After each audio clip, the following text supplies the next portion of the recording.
ya bato eza kobengana te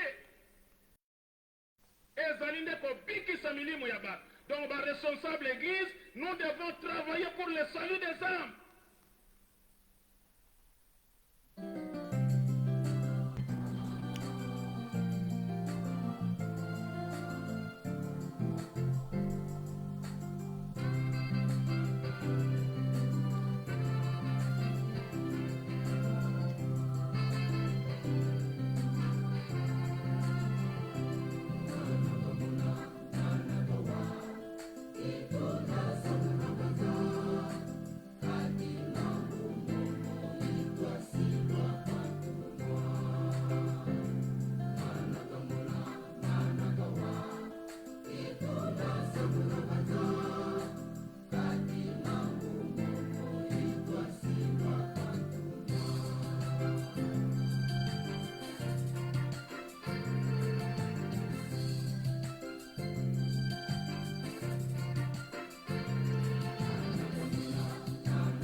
Na kombo ya tata mwana pe molimo santo bandeko na ngai bana ya papa Simon Kimbangu.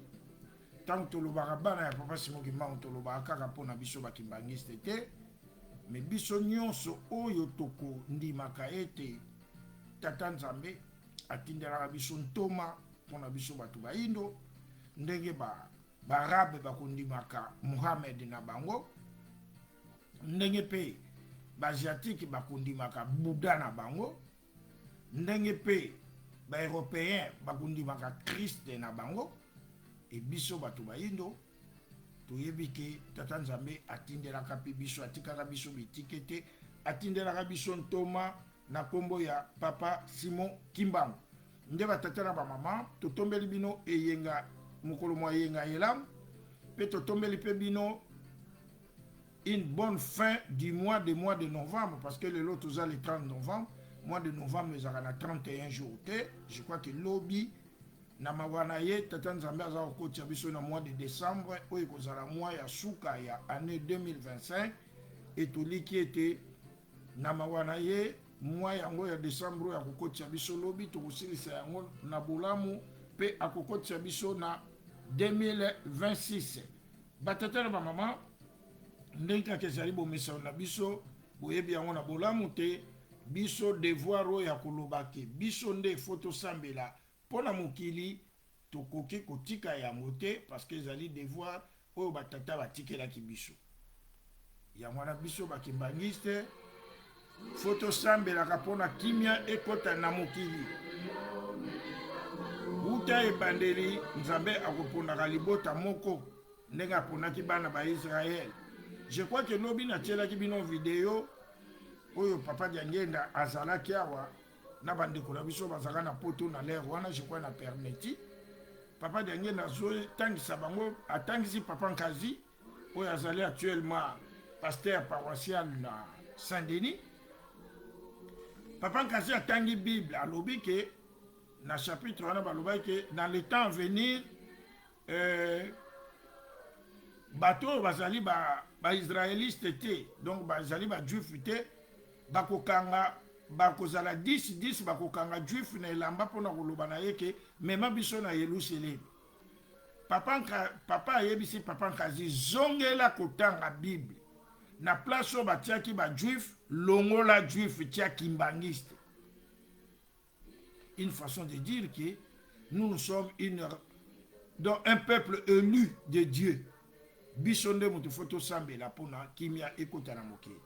Ndenge tolobaki, je crois que surtout na est ya mboka na biso ya République démocratique du Congo, makila mazali ko continuer ko tanga bandeko bazali ko continuer ko souffrir. Moi je me suis posé même une question nabi, est-ce que bana na biso pe baza kuna bakosala pe examen d'état ekosalema ndenge nini? Les enseignants qui sont à Goma, ils sont payés comment avec les fonctionnaires et tout ça. La banque est à te. Je peux dire, liaison peine à Kinshasa et Zalité. Tout ça, bazana passe. Est-ce que tout ça vous connaissez bango? Est-ce que tout ça vous semble la pona bango? Na rappellera toujours que prière, il y a 3 personnes. Papa Diangenda a initié yango tango tozalaka na baguerre ya ba 80 jours wana. Qui tout semble la pona kimia na mokili. Mais les lots qui n'ont pas parole, c'est belé prière, il y a 3 personnes. Et comment prière, baza ko lobela tantôt ba conflit na bango ezali na kati ya paroisse. Or ezali libonde lio tokosenga ka pasi pona mokili. Tala bamvula ndenge na kini bato baza ko kufa même na bamvula ya pam. Inondation à tout moment. Batata na ba mama. Biloko biso za ko vivre na RDC. Mboka nini sous za ko vivre ango? Est-ce que dans Angola, il y a une inondation pesante au Salem? Est-ce que dans Angola, le lobby tombe zali? Mais qu'est-ce qui fait que biso mikolo yo, biso batu foto sambe la pona kimia la mokili, mais biso nde mboka ngo toza vraiment na pasi ya koleka. Yango batekala ba mama, to respecter ba ere ya mabondeli, bande kona biso za la kuna na ba Kivu ba Goma, ba Butembo, ba Uvira, boko komelaka pe ngai, boko landaka pe biso mingi, biso toza kobosa na bino te na mabondeli na biso. Batata na ba mama, je crois que lelo toza na makambo ebele ya kolobela. Thème na biso ezalaki, pourquoi na 1959, Mama Mwilu, tango asilisi kopesa ba carte na balongi oyo ya liboso, batei ya liboso ya lingoma na biso, Mama Mwilu alobi na mikolo koya lingombo ekokoma munene boza na mosala makasi. Me boyebakaki tango lingombo oyo ekokoma na ba universitaire lingombo ekokota mobulu. Edi bundu edi kyo di kote bankwa ngangu. Di bundu si ya kote mvuala ngani. Mvuala ngani si ya kota modibu. Est-ce que Mama Mwilu était contre les universitaires? Est-ce que vous avez l'université Reza Mabe? Nde yango toko lobela. Makambo ngo kaka pe yango. Mingi pe otuna inga mituna. Nga na za wana pona kokota na ba comme j'avais dit ba polémique les sociétés mais pour ce botuna ki motuna ezali ko sala vraiment ko couler beaucoup d'encre. Sur décision et outé ko zwa na université na biso Simon Kimbangu ya ko loba ete ba mama ba koki na bango. Balobaki teke eza obligatoire to komantaka pe makambo na ndenge bien teko pantalon est comme obligatoire non pantalon est comme accepté pour na ba mama donc oya lingo la ta jipe alati o pa lingo la ta pantalon alati et pourtant ko la ta pantalon ezali epekisami na lingo ma na biso pa ba mama et de deux université wana ezali ya Papa Simon Kimbangu ya lingomba. Et de 3 universités, on est allé dans 4 paroisses. De Toromeka, Kolobela, pas dans le sens à entrer dans les polémiques, mais Kolobela, pour ça, il y a papa. Parce que papa, c'est moi qui m'a dit qu'il y a un azoloba. Tant que lobby a sika, loba paye à tal. Azan ko insister, n'est-ce pas, yo kale na kochanze mona biso to bandela programme que oyo batata na ye batika ki teto tiena lingomba to longo. Oyo pe batata na ye batika ki biso to longoli to zongisa. Nde batata na mama toyebisi bino déjà sommaire ya émission na biso nde siko tokoyoka nzembo na biso tokobandelaka programme na biso.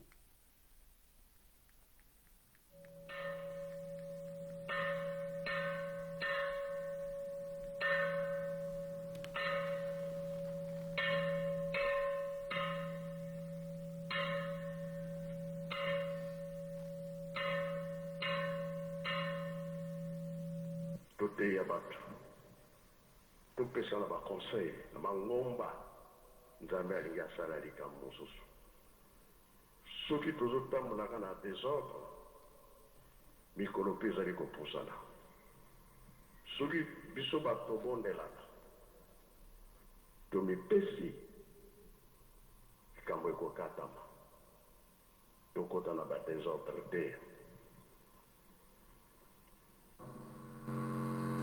longola oyo tokotisi na lingomba tozonisa oyo tolongolaka lakisi mpe tobakisi makambo mingi oyo bapapa batikaki te wana tokobunga nzela doctrine moye echange ezali te esika tozotelemela nde yango wana doctrine ya tata Smoti ngomba na ye tobongola yango te tochange yango mpo makambo eza koya yo soki obongoli likambo wana bakoya bakoyebisa yo vis-à-vis. La mission première de l'église, c'est le salut des âmes. Mission ya lingombe ezali kobikisa milimo ya bato. Eza kobengana te. Ezali nde kobikisa milimo ya bato. Donc, ba responsable église, nous devons travailler pour le salut des âmes.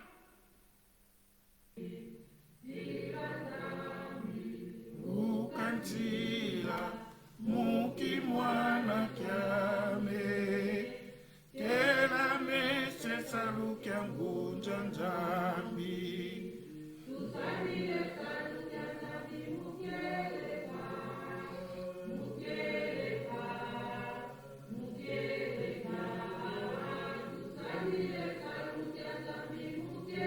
tobongama toyoka libondeli epai ya tata mokonzi ya bule tobongama tobondela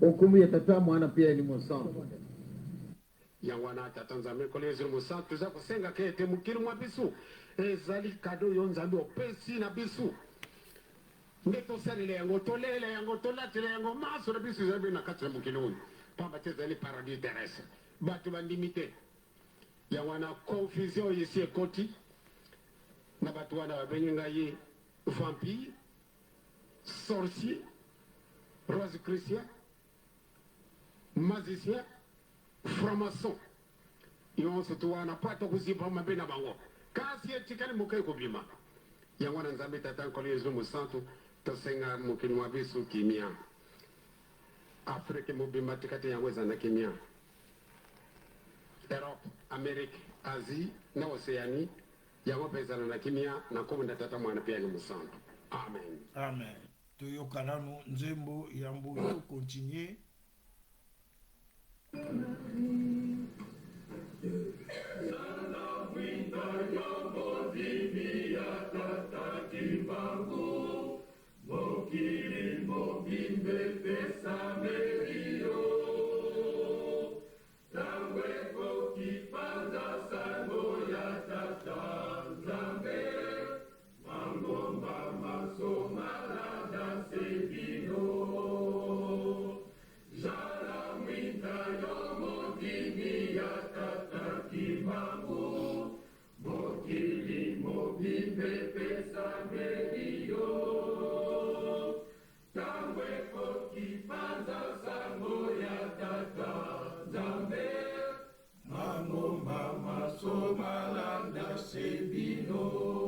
na ndenge nini na bizaleli na boyokani na kosimba makasi mibeko mpe po ete bapakano mpe baloba ete kimbangisa zali mwinda ya solo batata na bamama banzembo na biso ekozalaka inspiré balobi biso bakimbangi tozala mwinda mpo na mokili mobimba balanda biso me soki biso moko bakimbangi so mokili fo balanda tokomi kosala makambo oyo ke na mokili kutu aboyaka yango yango batete na bamama ndenge boyebi yango na bolamu émission na biso te ya ngai na te ya yo toteyana ezali émission mpe oyo tokotangaka mokanda mwa nzambe parce que na rappelaka tout le temps que Papa Simon Kimbangu,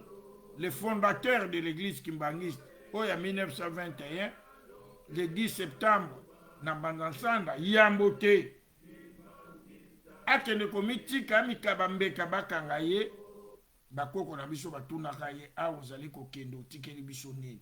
Papa Simon Kimbangu alobaki na tikeli bino Bible. Nde yango biso na émission na biso tokotangaka mokanda mwa nzambe. Pamba te yango nde Papa Simon Kimbangu atikelaki biso Pe papa de ngenda alobake nyonso oyo biso bakimbangisi tosalaka ezali na Bible. D'ailleurs nakutaki kotindela bino video oyo papa Simoki papa de ngenda aza kotangisa papa Nkazi Bible. Tout se trouve là-bas. Ce qui yo kimbangisi okomi ko se carte na mayema komami na Bible, c'est que obungi nzela. Batata ba maman. Verset na biso ya mokolo ya lelo chapitre na biso tokotanga na 1 Corinthiens chapitre 3 tokotanga kaka verset moko 19 toke na biso ya musikati. 1 Corinthiens 3 19 kuna elobi boye. Je disais 1 Corinthiens 3 19. Car la sagesse de ce monde est une folie devant Dieu. La sagesse de ce monde, c'est une folie devant Dieu. Makiele ya mokili oyo eza nango liboma na miso ya Nzambe, eza buzoba, eza vanité devant Dieu. Nde yango avant toleka tokoyoka lisusu nzembo po biso tokoteyaka pe na nzembo toyoka nzembo oyo elingi koloba na biso nini pe elingi koteya biso nini.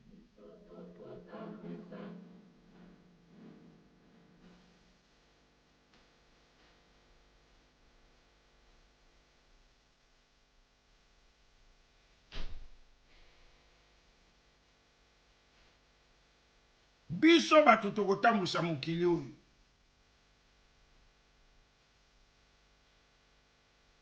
bongi petola puyelaka ye me mpona totambwisa mokili yango fo tomibatela tomipetola sankwa ekosalema te.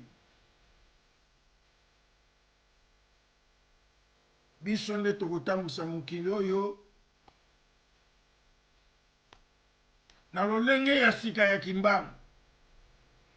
Me soki biso moko bakimbangisi tokomi kolakisa bana klase na biso ke okoki no kolata pantalon et pourtant na lingoma na biso epekisami, ndakisa nini wana toza kopesa?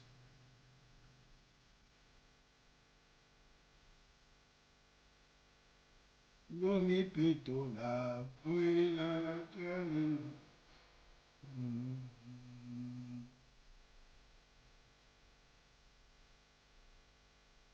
bomi petola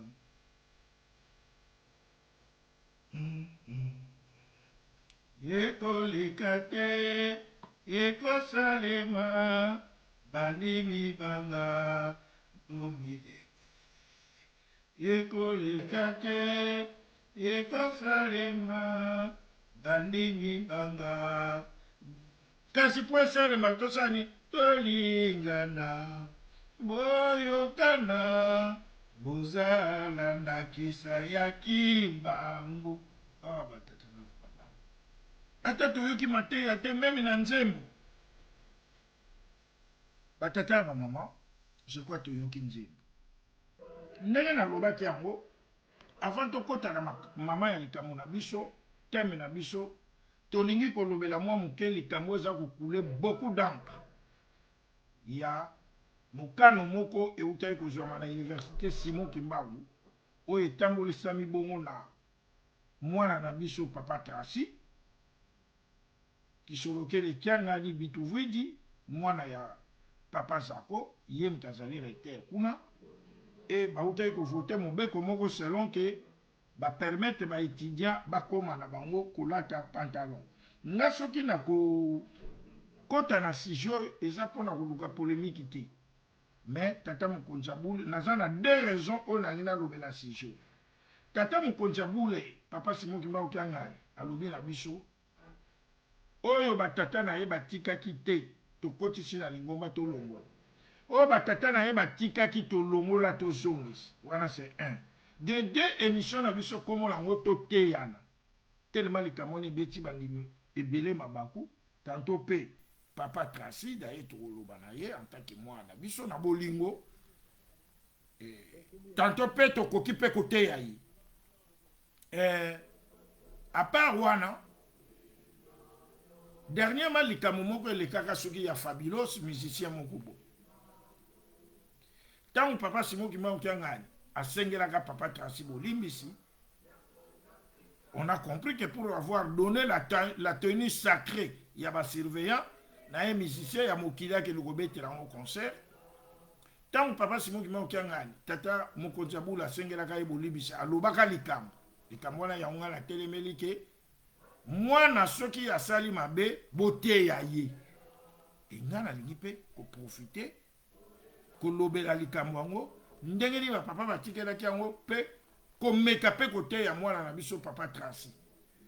Batata na ba maman avant na leka na ko loba ngai na ko loba nanu te tokoyoka nanu papa Diangenda akoyebisa biso ndenge nini eske lisumu ezali nango pe na exception tokolanda papa Diangenda tokolanda ye malamu mpenza na bokebi nyonso nangi tozwa ata na biso toyoka papa Diangenda akoloba na biso nini na likambo oyo etali lisumu to mobeko toyoka. Mukamususu baye koloba na ngai biso tozali bato bali ngumba kasi likambo boyo tokukosalela nani apesi yo nzela wana ezali mobeko na kati na ngumba na biso tokosalaka yango te me tata boye alobi na ngai boye motambulisi ozali na pasi motambulisi responsabilité na yo ezali engagé na mutu ndenge wana olubi na ye te na biso ezali mobeko te exception ezali te na mibeko metata nzambe olobi ete mutu wana kokosala lisumu na ye eza lisumu te mais soko yo mutu osala yango eza lisumu ce n'est pas vrai mutu akosa yo te au contraire nga nazali responsable nazali na kilo yo koleka yo soko ngai na yo tosali lisumu bien tobebi mais yo mingi solo oza na etumbu toza na etumbu moko kasi yezo soko ya lobaka ete mutu ndenge boyo abebisi mwana moke malamu okanga libanga obwaka yo au fond de la mer o na ngai mobeko mozali te omona wapi tata boyo alobi na ngai wana ezali na biso likambo te ye aza na libondeli soki abondeli likambo wana esili moninga responsable banga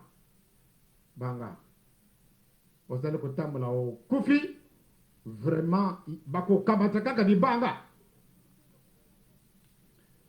camion monene okokenda te lisumu ezalaka na exception te ngai tata mongolongo ye wana soki asali lisumu boyo ye ezala lisumu te lokuta oyo mibeko yo otangaka oyo nzambe alobi te sala te ezali kaka mpa na mondimi te ezali na yo na ngai tata mama banga responsable banga kobebesa moninga te wana ezali na ngai mawa tala nano ndenge tozali kokufa ezali kopesa ngai pasi tala nano maladi ndenge mango matundi ezali kopesa ngai pasi responsable yo olobi ete bien ngai soko nasali lisumu ezali likambo te yango ebengami lisumu donc lokola yango ebengami lisumu ozali kaka na pasi exception ezali te soko yezu ayaki alongolaki ubi abakisaki donc oyo esalaka tata na ye ezali ya lokuta or ke yezu alobi ngai na ye kolongola te na ye kobakisa te ye moko akamati na mibeko wana atamboli na yango moninga motambulisi mwa ngumba ozala responsable ya basurveillant ozala responsable ya baprotocole oyo ozala responsable ya badirigant ya bajeteki obie bajeune obie ozala ndenge nini même université banga oui. tosala attention exception ezali te na mibeko ngai na yo tozali mobeko moko ngai na yo tozali kaka mobeko moko pamba te manda da mene ekokoyela na ngai lokola ekokoyela yo préparez bapesi biso masanga mosusu alobi ete soko natokei na invitation bapesi yo masanga pamba te otundi na bato oyo bamelaka te babengi yo ozali mwa maître mbungu ye azali mokonzi ou bien tata notadila mais bango bazali bakembangiste soko babengi bango kuna ya pa ya mokonzi na biso lokola lobi bazalaki kuna muta muta aza koforce te nde mela masanga baninga mosusu maître prenez un verre de bière gin tonique bien ah non ngana komelaka masanga te mais pourquoi ah moi je suis kimbangiste kasi yo olobi ete na kati na ngomba na biso mibeko mosusu ezali mpona bango mibeko mosusu bizali mpona biso tata mama wana okosi tata yo okosi moninga na biso abali abetika tola ta meme soko ibilamba neni wana ya solo mpona bilamba wana topekisite kasi okoti na ndako ya nzambe nga nazali lelo na cadre mosusu moninga solo mutu oso akomona yo akoloba mie bango bakimbangisi bakolongola kitamba na ndako ya nzambe te ndenge nini oyo wana obandi kobetisa baninga mabako yo obandi kufingisa Diangenda obandi kufingisa Simo Kimbangu wana ekokuma na yo kaka batata bamama toyoka nanu su nzembo tangi nafuya kumwame ovozolele kulandanga tangi nafuya kumwame ovozolele kulandanga fumu yisungeketa mula amumo omaziuka landa bizaleli na nkolo Yesu soki olingi kolanda ye nkolo Yesu akoyamba yo omaboko mafiwaka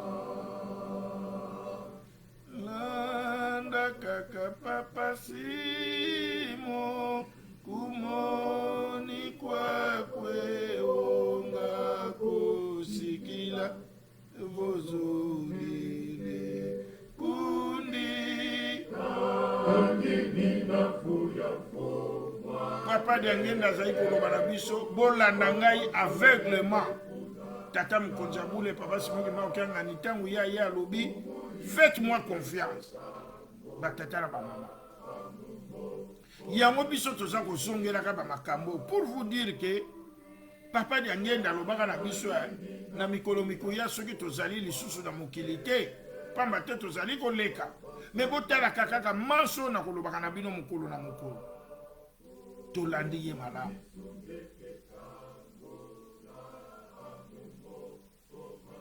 yango batata na bamama likambo tolingi kolobela awa ngai nalingaka mingi kolobela makambo oyo ngai moko na vivre ndangi na lobete ya bino lisolo je crois que nabeta yango déjà na ligne de mes émissions série moko puise ngai na bandi carrière na ngai na enseignement na Mbandaka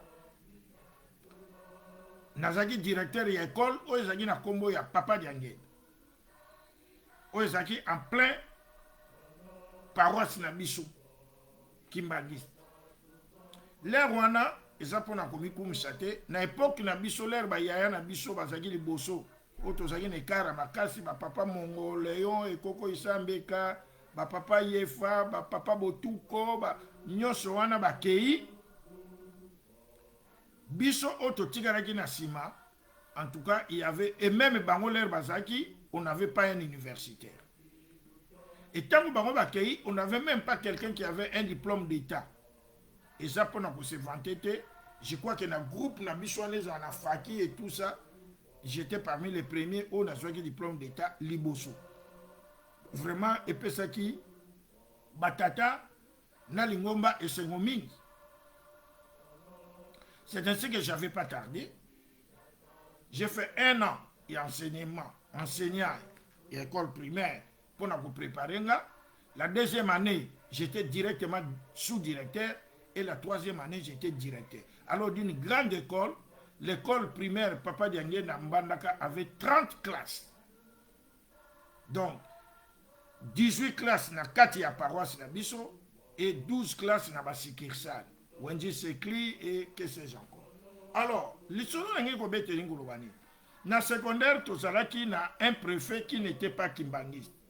Oyo baza bana mbandaka bakoyeba tout ça moi ba rappel, c'était mon ami Gilbert Bonga Lofumbwa.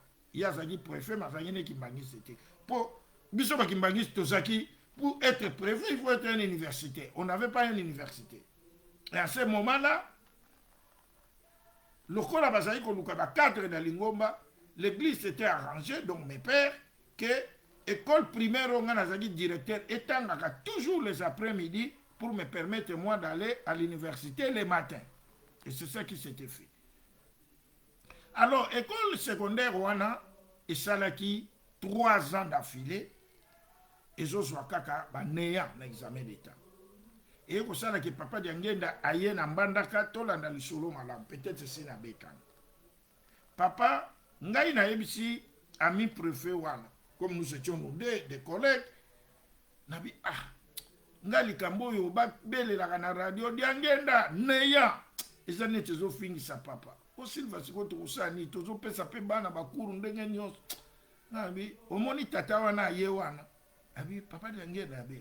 Il est capable de tout. Ngana koyeba ndenge nini ngana ipe kimbangiste te. Nabi otie liki apo na ngina memayo. Abi silva tokenda. Tokepa papa tofukana. Tolanda lisolo malamu. Na yebisi papa. L'école que moi je dirige porte ton nom, Diangenda.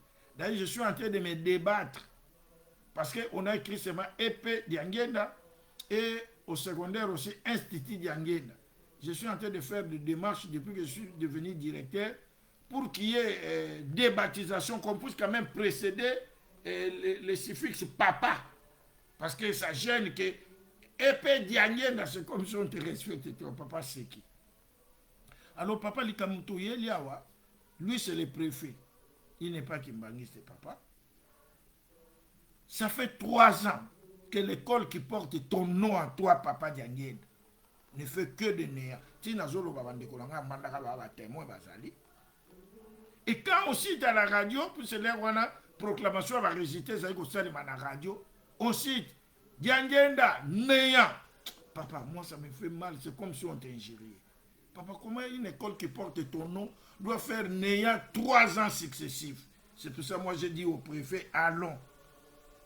Papa là que tu vois, il a la solution. Papa sait qui. Il a dit, ok, c'est bon. Demain, amenez-moi tous les élèves finalistes. À telle heure. Ok, papa. Tu y es, tu bongisi bana. Na préfet, tu es na bani papa. Tu es na bani papa. Mais papa peut se dire sur condition. Alors, que chacun amène un stylo. Hein? Un stylo. Bana, si moi somba biki na ye pour tout ça. L'herbe ye, toke na bango papa. Papa sambeli apesi bango ma yankamba, azu ba stylo na bango nyonso wana pamboli, azongisi ba stylo epa na ngai. Alobi jour ekozala ya examen d'état. Avant ba kende na tongo wana. Faut oyamba bango, osali prière, olobi ndengo lobaki nanga. Après, au petit mois, on stylo na ye et les consignes. Si bako kene na salle de classe pour que le ban d'examen d'état en route, ils doivent saluer personne. Les autres jours, ceux qui va saluer na bango premier jour, le reste bako na bango pia batumbo. Oyoki ouais ça va papa. Papa pamoli bango tous assembly et tolanda poli kamunangina lobela la différence. Comme le préfet me faisait confiance, moi quand j'étais devenu directeur, j'organisais des cultes pour mes élèves. Chaque mercredi, et puis nous sommes même à dimanche, il y a une église. Préfet na soni wana pe Silva ko sa boye, au bang appelé lobi Silva on va remplacer ngai azolanda ngai, vraiment il me faisait confiance. Donc tant que papa Diangenda nazo sambela, bana na biso ba yebaki libonde lindenge ni bakimbangi se ba sambela ka bango libonde le bango na sa mutembo. Bref, wana za une introduction. Année en Olé Relandi, examen d'état bana basali, Institut Papa Diangenda qui faisait la section maths physique, 100% de réussite. Donc, papa a sali à Kokai Kosa. Année Relandi, ba mitengai na Kinshasa. na ye batie ngai directeur na bongolo nde epai ya mama na likambo tolanda ntango nakomi na bongolo naye kokuta préfet nkolela yango nazoloba tolanda makambo bien tozoloba epuis nakosepela mingi émission nango na ndenge ya mabe te bakomisela yango mpe papa Tracy mpo papa Tracy bokenda koloba ndenge ya makambo ya mabe et d'ailleurs j'aurai toute une page où je vais lui parler à lui. Tant on a commis, ngai nazaki directeur na EPD Bongolo. Bana Bongolo bayebi. Moninga nga Martin to bandani école maternelle bandana Nkamba, moi na papa Matuwidi, yazaki directeur na EP1. Au secondaire, nous avions un préfet qui s'appelait Nkolela Alphonse. En ce moment-là, le préfet Nkolela n'était pas Kimbangis. Il le deviendra après. J'aurais même appris que le préfet Nkolela était même devenu pasteur ou que sais-je encore. Ah, bah résultat et bimi na misunanga. Na yuka batu bazoloba. Ah, lycée Bongolo, 3e fois yango. Ezo salaka ba neya. Pour le mon examen de thèse qui le quoi le lote. Ah, ngana beteli camarade nangai Martin. Uninga langa bumwa na lisolo nabi ah likambo yo nga na mbandaka esalimaki tala ndenge na salaki mais préfet asaki mbangi c'était ça kondima nga na mo parce que nga na uchi ko ya préfet ba yoka na très bien na Martin pour na kuti bango wana déjà basala nga na ye na nga mutu ya sika oh ya lobi mais ai sala tendenge nini toke de retrouver tokeye pa ya préfet Nkolela Martin lobi loba na yebisi préfet esalinga pasi na yo ke lycée Bongolo asali boye boye mais tala likambo esalemaka na mbandaka tala résultat na est-ce que vous sepela ke toke no mona papa non mais moi j'ai pas de problème bon totie mokolo ngai biso misato toke pa papa na centre tant tokomi pa papa na centre na yebisi ya papa je n'avais pas eu aussi le temps pour te montrer te ya ko remercier yo tala na mbandaka ndenge esalemaki boya bien ça s'est passé comme ça na oui papa vraiment merci beaucoup oyokiseki ngai mpe soni te oyokiseki mpe kombo na yo soni te mais papa na ye awa na ye suki okuta likambo yango awa na Bongolo awa oyo préfet na biso préfet Nkolela ye mpe azaki mbangiste te mais ça fait 3 ans oyo lycée Bongolo mpe ezosalaka baneya papa école na yo okoki kosala ndenge osalelaki biso na mbandaka te yango nayebisi mpe préfet andimi yango toye papa aseki abeya bon fais comme je t'avais demandé l'autre fois là boya na bana jour boye tolanda lisolo malamu po nayebi epai tozoke tobongisi bana là comme j'avais l'expérience nayebisi préfet Nkolela avec les élèves de mbandaka j'avais eu un problème pour les stylos Madame biso to somba ba stylo ya nombre d'élèves yo somba yango to pesaka papa apambola ngo nyonso pour le jour là c'était pour na luka stylo moi na boye fona tia boye comme ça le jour là on aura qu'à remettre papa pambola kaka nyonso et ça la net individualité nous allons demander à papa si c'est possible toye ko kende na bana ya lycée Bongolo et pas ya papa nazomona encore promotion wana nazomona encore une fille na Londres je crois maman Eugénie ou quoi tangu papa bandi kosambela toyebi la plupart ya bana na biso na kokoma place yango ya kolobake tangu papa di angenda afungoli bekole na biso nyonso nous qui avons dirigé les écoles Kimbangis soko kuti 100 élèves ba élèves Kimbangis so bana ya ba Kimbangis baza 30. C'était la plupart de nos Kimbangistes. Ndeko kosala ke tango papa zo sambela mama na ngai bana pe batombo. Ya au nom de Jésus. Yes. Papa zo sambela bana pe bazo sambela. Papa kati prière. Mon fils Mbote Mundila. Si tu savais que tes enfants savent prier plus que moi, pourquoi tu les as amenés ici? Papa kati papa, pardon, papa. Na suis courage, chez nous, les Kimbangis, c'est quand on prie, les restes, donc une seule personne prie comme papa est en train de prier. Vous autres, si vous avez des prières à faire, vous les faites au fond de votre cœur, au cœur. Vous n'avez pas le droit de... Papa, pardon, papa. Papa, Assambeli, apamboli ba stylo. Après, na souki ça qui a un bon côté, na yebisa ma toke sou. Ah papa, vraiment pour l'incident qui s'est passé. Tolanda liloba papa, papa binanga mon fils. Quand j'avais créé ces écoles, c'est parce qu'on avait chassé les enfants kimbangistes dans des écoles. Mais après, j'ai compris que pour moi, l'enseignement kimbangiste que j'avais créé, c'était un outil vraiment de confiance pour ramener les âmes vers le Christ, pour gagner les âmes. Tu sais, moi j'ai étudié dans les écoles catholiques. Si tu me regardes bien, tu verras que j'ai des petits,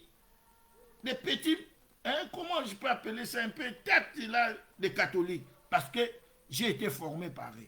Moi aussi, tout là dans ma lame, ceux qui sont comme chez l'eau, mon souci est que vous puissiez me former un type d'homme kimbangiste, que quand un élève sort de l'école kimbangiste, même s'il ne devient pas kimbangiste, mais son type d'homme, qu'on puisse comprendre que cet enfant a étudié chez les kimbangistes, même par sa façon de prier, même par ça. Mais quand alors, comment se fait-il aujourd'hui, dans une université, il y a Papa Simon Kimbangu, où il y a la carte à paroisse, et que Mobeko ya lingomba oya tonga université wana, et ça kolobake, ba mama bana basi pa na biso balataka pantalon te. Et ensuite peut-être bano babotami sikona bango ba papa tracé bazo koye bango bien te. À l'époque il y a Mobutu, quand on avait fait le recours à l'authenticité, le gouvernement avait interdit le port de pantalons aux femmes parce que basi na biso bazana banzoto ndenge moko te na mindele. Prenons le Kaboli Misangai, ozui mutu neti mama Samabi alati pantalon église. Aujourd'hui, mon tout le maman Nkousu alati pantalon église. Mais c'est un scandale. Alors que nous soyons macabres. Parce que pantalon na banzoto ba maman et dessina banzoto ba maman nyonso. Alors ekobetsa mabaku ezali elateli moko ya malamu te oyo lingomba akoki ko tolérer yango te. Yango batiaki mobeko wana. Lobi na tieraki bino vidéo, je crois aujourd'hui, oh papa Simon Kimbangu kianga ni tata mkojabu, azango lobela même kutu pona biso ba tata. Na elateli na biso ya pantalon eza serré wa.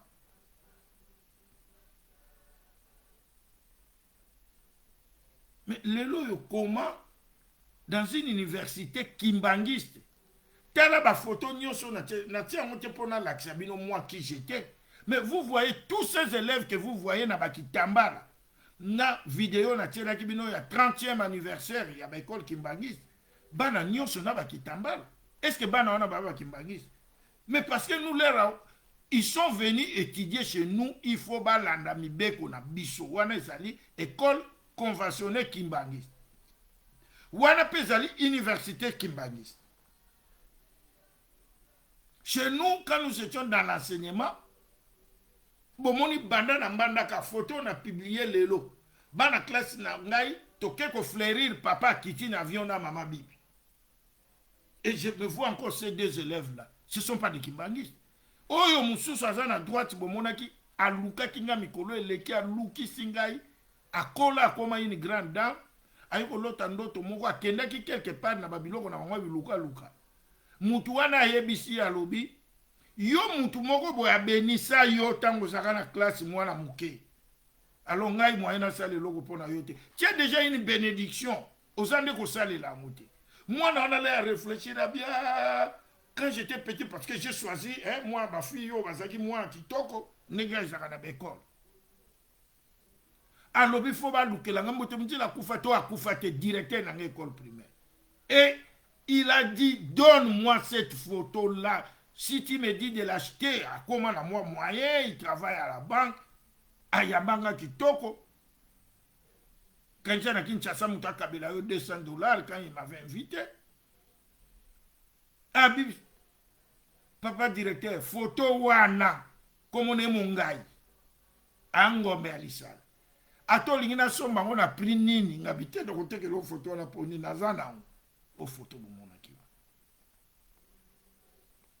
akei ko biloko na bango ya bisimba simba akei maintenant que akoma kosala place a bien soki azwa promotion pa yo ye akenda babine eloko oyo eza parce que papa lere azwi fleur esili atie bango elengi oyo ana mutuno wana d'ailleurs kutu ndenge okoti awa nayebi te okotelaki ndenge nisi okobebisa biloko na ye atali abi ozwa yango ozalaka mwana moke na classe mutu moko atiaka yo yango nde aye kozongisa maka directeur na nga mbote mutila na mbandaka ake koluka papa rovi aza na faki directeur na nga oyo aza na poto pesanga numero pardon pesanga numero batata na bamama papa Tracy je vais un peu m'adresser à toi en tant que fils nga ndenge nalobaka na yo papa Tracy bokomisela ngai video papa Tracy omoni bato nyonso bantouraka yo wana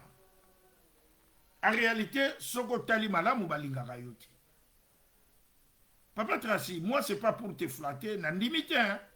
Je me vante pas mais je crois pas qu'il y aura un jour où on a que papa Tracy lukelanga $20 papa Tracy lukelanga grade non parce que ton grand-père Dialunga Lakangani m'avait déjà béni. Et il m'avait dit que je ne manquerai jamais mon père. Je n'ai pas beaucoup. Mais il m'avait béni. Et je fonctionne avec cette bénédiction-là. Je ne crois pas que je manquerai du pain pour venir mendier chez vous. Mais il y a une chose que je vais te dire, mon fils. Papa Tracy, toi quand tu es né, va demander à maman Nana. Va demander à papa Zako. Papa Zako, c'est mon grand frère. Bon, moi, nana yo ngana moni yo. Ngana tie yo na voiture toke yo na boube toke ko ça demande à papa Kankesa. Ils étaient bateaux baza contouré bino lelo. Ces gens-là ne vous aiment pas. Pourquoi je dis ils vous aiment pas? Papa Tracy, je te donne un exemple. Papa Simon azana bana teo bako hérité. Papa Mbenza azana bana teo bako hérité. Papa, comment je peux dire, Rigen a tiki bana teo bako hérité. Donc na bana papa qui a ngani. Mouto a boti bana o bako ki ko hérité. Et ça tata na yo papa Zako. Et toi tu es parmi bana wana.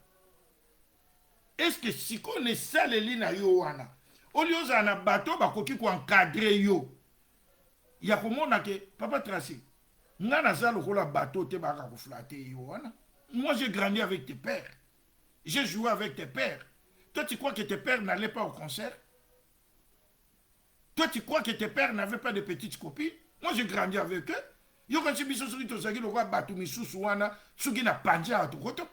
On a grandi avec eux, on a joué avec eux. Mais moi, mon considère à Zanena, mon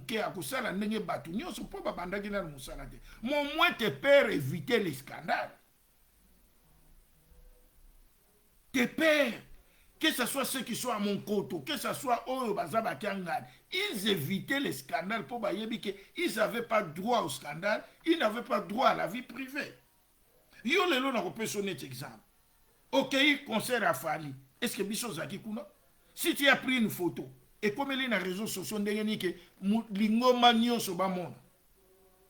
Ok pas fabulos. Bokangi photo. Ok na ba boîte, et puis bateau bakumisaka yo. Soko zongisi makadisisi. Tous vos atalakoula, kaka bango mutu babalukela abino. Je te donne d'abord l'exemple, il y a papa le qui n'a yo papa Sami. Moïse, nga Moïse a finganga. Pour n'engue to bande ko telemela etamboli abana ba papa, il est parmi les gens qui m'ont injurié moi. Moïse azalaki yake atala kupenza su ipenala na mabele pona kukumisa ba papa le qui non na mon côté. Mais tu vois ce que Moïse a fait à papa Sami. Et Vani pour toi-même. Qu'est-ce que tu n'as pas fait pour Vani? Le communini au Vani a fait ça qui était. Mais quand Vani s'est révolté. Alors, je voulais te dire que bateau nyonso bazo entouré yowana. Ils ont un seul objectif que toi tu ignores. Mais bisoto bien. Leur objectif c'est quoi? Maintenant qu'ils savent, comme je te l'ai dit, que papa Simon Kimbangu n'a pas des héritiers qui peuvent les remplacer à la trône. Papa Mbenza, même papa Rigen n'en a pas laissé aussi. Pour ça, na bango zali que comme balingi lisu te makila ya Simon Kimbangu et diriger église à l'avenir bana ya papa Zako oyo bango mutu bazali na chance ya kozala ba héritier wana totindela bango mopepe.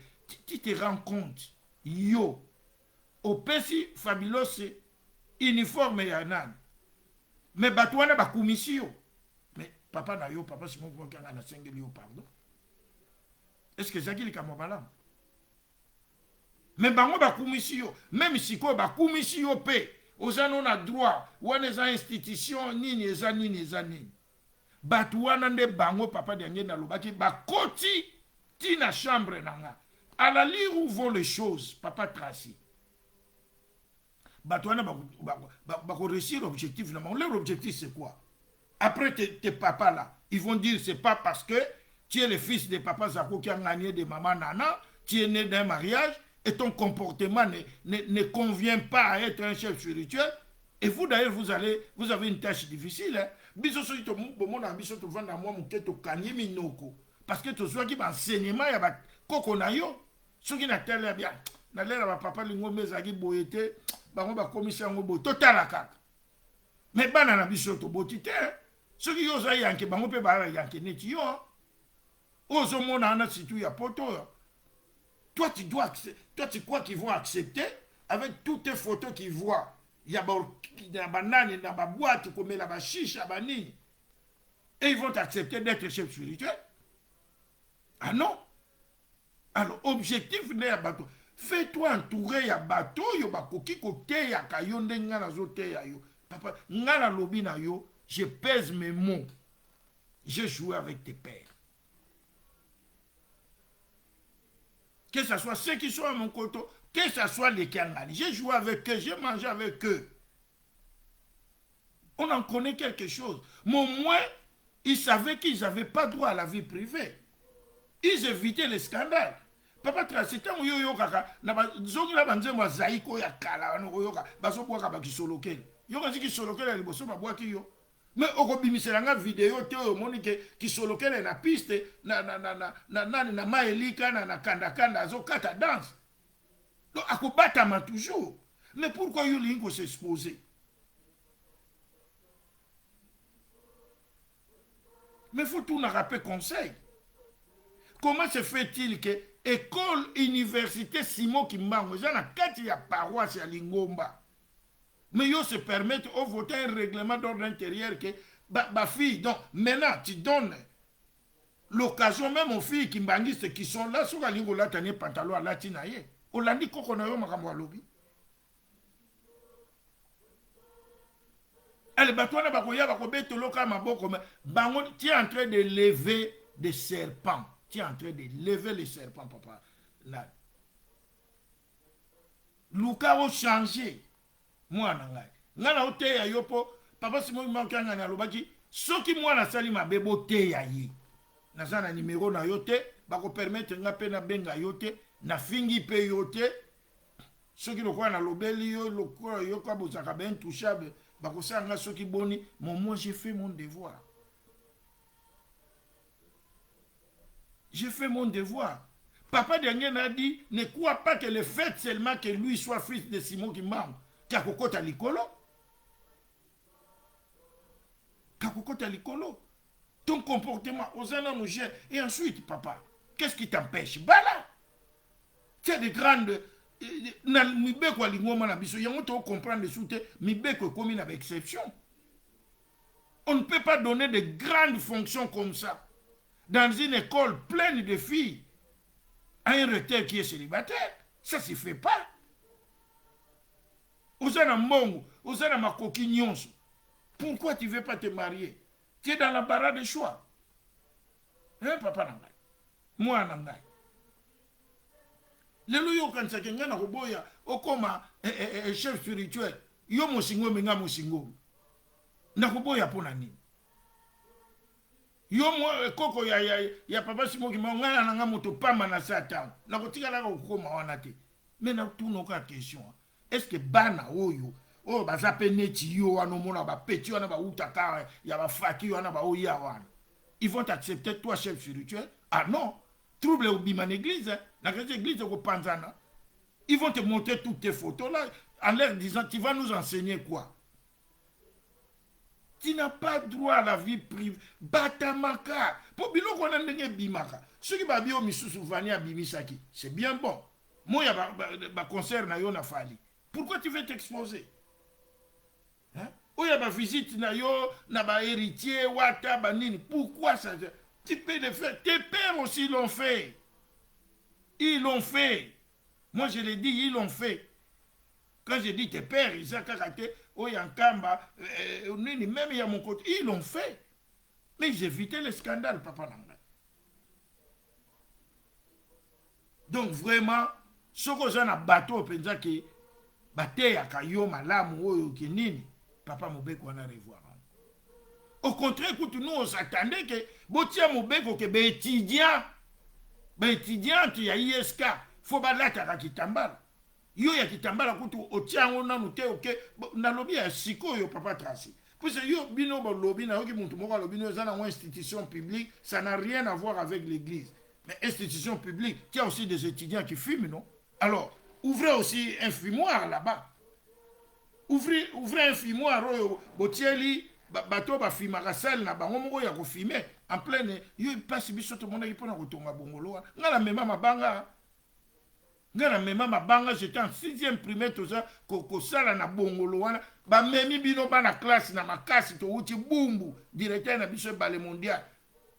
À laquelle le pas toye ko sala musala nana.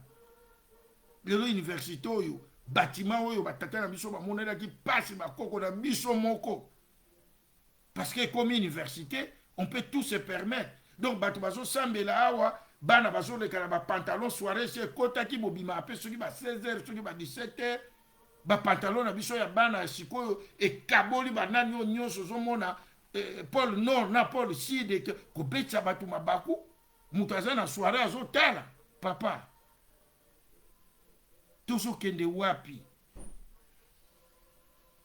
yango batata na ba mama mingi obo poser une question sur ça. Je dis que na époque ba papa ça ne passe pas.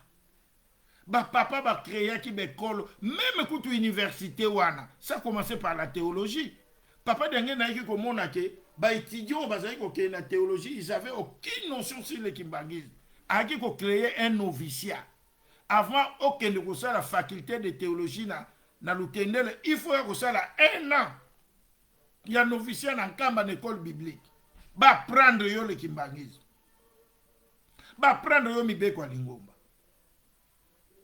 Comment le loyo biso to sali be fort ata batu bandima ngote. Nous avons laissé des empreintes. Moi je suis parmi les gens où ba latia ba na classe kitambala ya liboso. Je suis parmi les gens, quand j'étais coordinateur, j'ai signé une note circulaire. Aucun personnel, femme, ne peut venir enseigner ni en pantalon, ni tête non couverte. Et ça tout ça. Parce que dans la convention, où l'État a signé dans l'église, vous devez intégrer les milieux professionnels où vous êtes affecté. Balobi intégré. Balobi te kokoma kimbangiste de force. Pour ça, il y a papa de Ngendo qui a créé une université en Ezalika. Atabana mitano, tomo tobo, basaki ba non kimbangiste kuna. Moi, j'étais directeur à Bongolo. Chaque mercredi, mes enfants avaient un culte. Avant Bobanda cour, beaucoup sambe la papa Simon Kimbangu. C'est ça le kimbangisme. Nous devons porter haut l'étendard du kimbangisme. Mais quand maintenant nous-mêmes nous commençons à enseigner des anti-valeurs, ou on a enseigné anti-valeurs, contre même la doctrine kimbangiste. Donc, ma maman, vraiment, oyo botuna kingai na tiemai na mon côté pour dire oyo pe ba kozwa temps ya koka ko komisela ngai vidéo ngai et pas ya papa Tracy, il n'est pas encore trop tard. Kozela te que papa Simon Kimba okangani azwa sous micro na ye akosegro, vous pouvez rectifier ça. Kolanda bilobela ya les flatteurs là les atala kouane bako balukela yo. D'ailleurs, je t'ai déjà dit, c'est une chose, je ne sais pas. Arrête seulement de lui donner l'argent là que tu lui donnes. Ce que vous aimez le soudjali. sont des profiteurs. Batata na maman, je crois que si j'ai un autre silisi yango, to komi na sujet na biso otoko silisi la ya mama mui. Mama mui na 1959 alobi lingombo yo tango yokota ba intellectuel. Lingombo yo ba universitaire, lingombe kokota mobulu. Ndenge to uti kotanga la mokana mwa Nzambe, balobi nini? Mayele ya mokili ezali liboma na miso ya Nzambe. Toyoka nanu nzembo. Ezola kwa Nzambi kitantu yenza bakundi nga ketu indulanga koye kundi kubama kubame kundi kubama solo nango moko ezali enkike na ye tomongaya ikizo watu video vavanza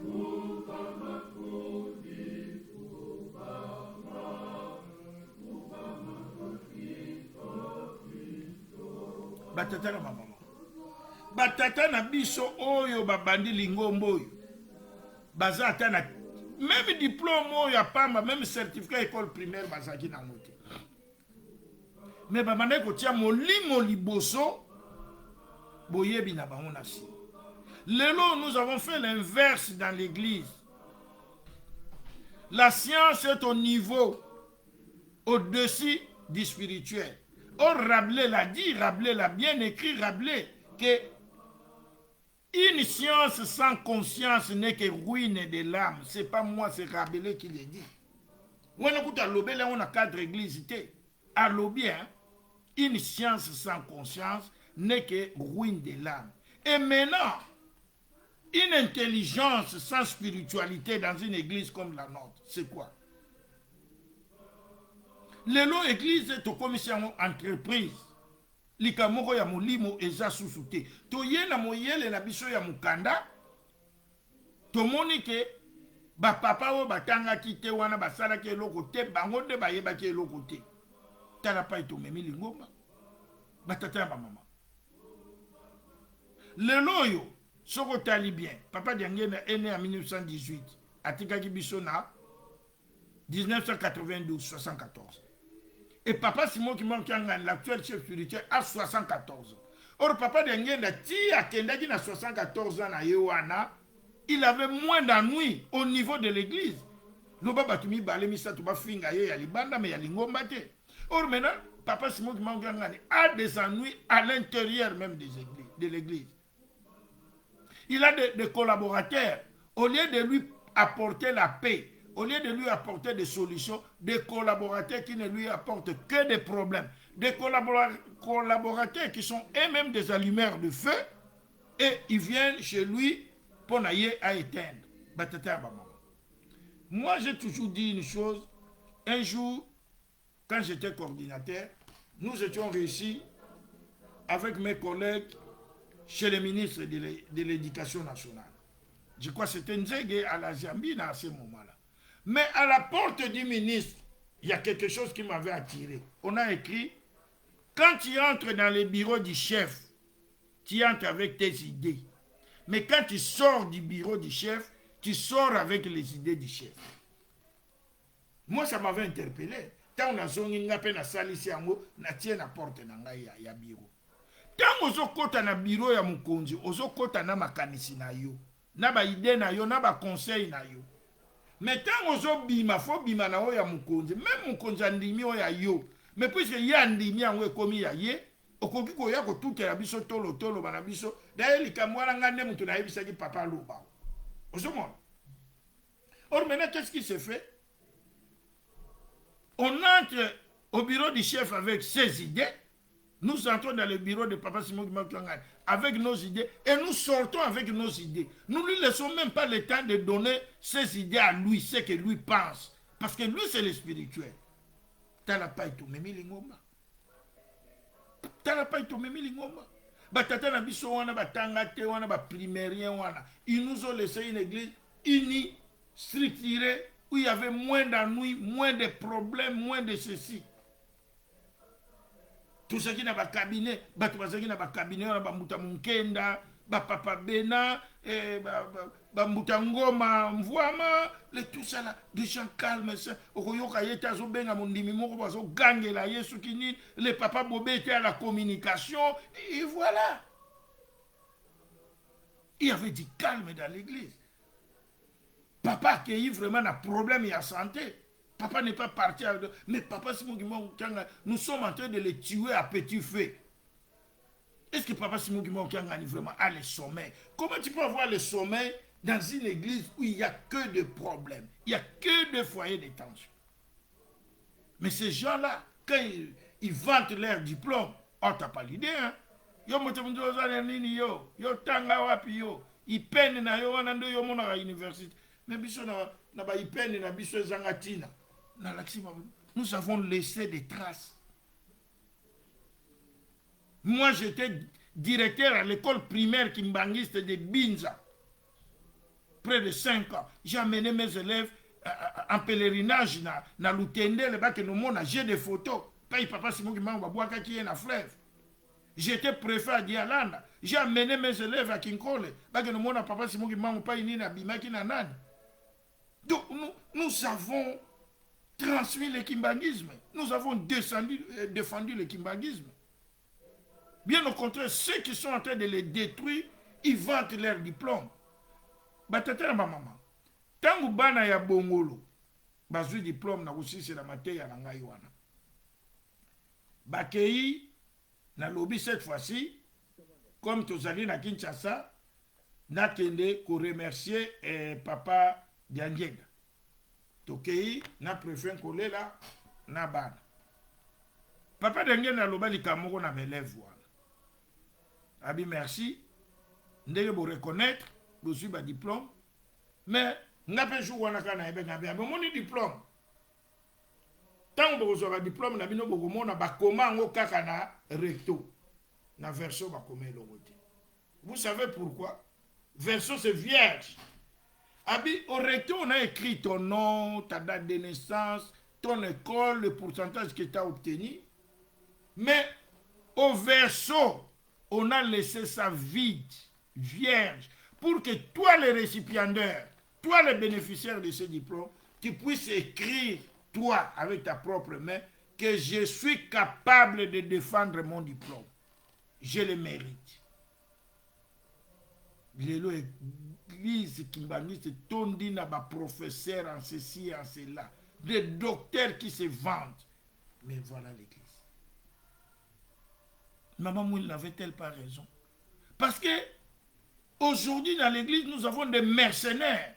Donc, maman Mouille, le terme qui lui manquait de dire que Nami Kolekoya Lingombe Kokota ba mercenaire. Mercenaire, lui, il vient pour la Salambo. Donc, l'église est devenue une entreprise. Batouana Nyon so bayeka pour Nambo. Milimo Batu Bango et Tali Bangoti. L'argent d'abord, le matériel au-dessus du spirituel. L'esprit du lucre, le lucratif. Lelo Lingombe Kolingomba ya Sony. Yango batatana ba maman. Si j'ai la biche Zalaki, est-ce que maman Mouilou avait tort? On a besoin des universitaires. Papa Zaï Kolobango, on n'a plus besoin de cadres d'emprunt. Il faut former des cadres na bichomo. Papa Simon Kimbangu, le 11 septembre, je crois, accueilli na vula, bana classe balandi a komi na mungwakimba na bi, bozonga boke notanga pambate, na mikoleko ya payé comme indépendant, on aura besoin de cette intelligence. Papa Diangenda l'air bakangi papa Simon Kimbangu alobi très kokendete soki bana nanga ba yete, bana na ye ba ye. Il a dit à papa Diangenda, il y aura un temps, toi aussi, tu iras étudier. Parce que tu as de grandes responsabilités qui t'attendent. Il y a qu'à diriger l'église. D'où faut-il qu'on l'appelle Maïla Moukane. Donc on avait besoin des intellectuels. Cela ne veut pas dire que Maman Mouilou, comme quelqu'un m'a dit, est contre les universitaires. Non, mais ces universitaires-là, qui doivent, je ne sais pas, qu'au Sangissa, Maïla Naye Moukanda, comme je l'ai dit, la science sans conscience.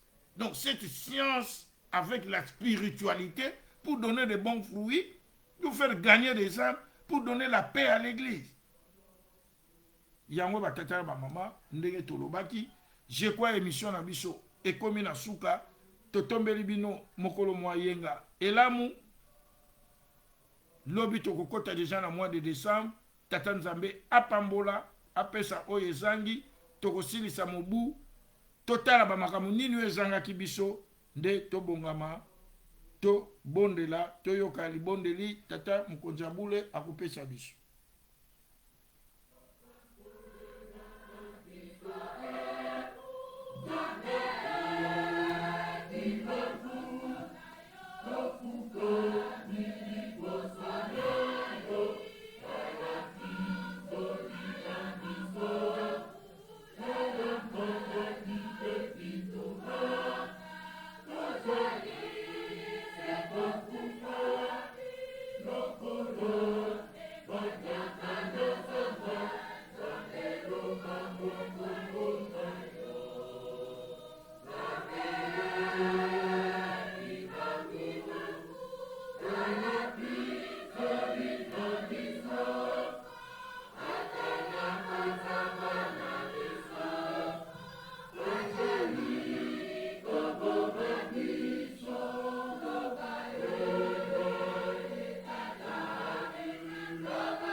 Nzambe, Kolo Yesu, Tata Simon Kimbala, misu na bino etala kuna na est,